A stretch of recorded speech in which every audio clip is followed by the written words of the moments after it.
SSC 27 batch super একটা comeback দিতে চাচ্ছ, কারণ ক্লাস 9-এ কোনো পড়াশোনা করনি এবং চরম ফাঁকিবাজি করছো।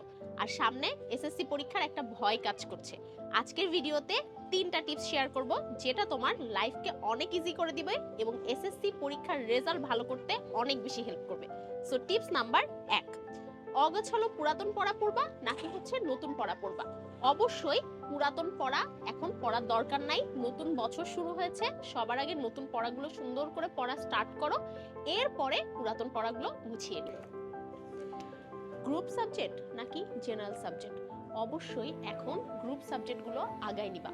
অর্থাৎ যারা সায়েন্সের আছো, ফিজিক্স, কেমিস্ট্রি, বায়োলজি, আর্টস এবং কমার্সের হলে তোমাদের গ্রুপ সাবজেক্টগুলো এখন আগায় নিবা।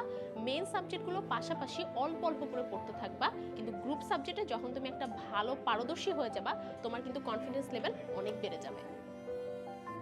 নাম্বার 3 এবং সবচেয়ে কার্যকরী টিপস, জুন জুলাই মাসে তোমাদের প্রি টেস্ট পরীক্ষা হবে, যেটা ম্যাক্সিমাম স্কুলেই ফুল সিলেবাসের উপরে হয়ে থাকে।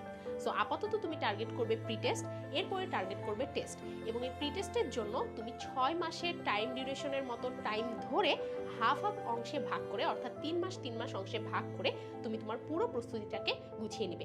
একবারে কিন্তু এসএসসি এভাবে টার্গেট করবে না। সো তোমরা কমেন্টে জানিয়ে দাও যে এখন তোমরা সবচেয়ে বেশি কোন বিষয়ে সমস্যা ফেস করছো।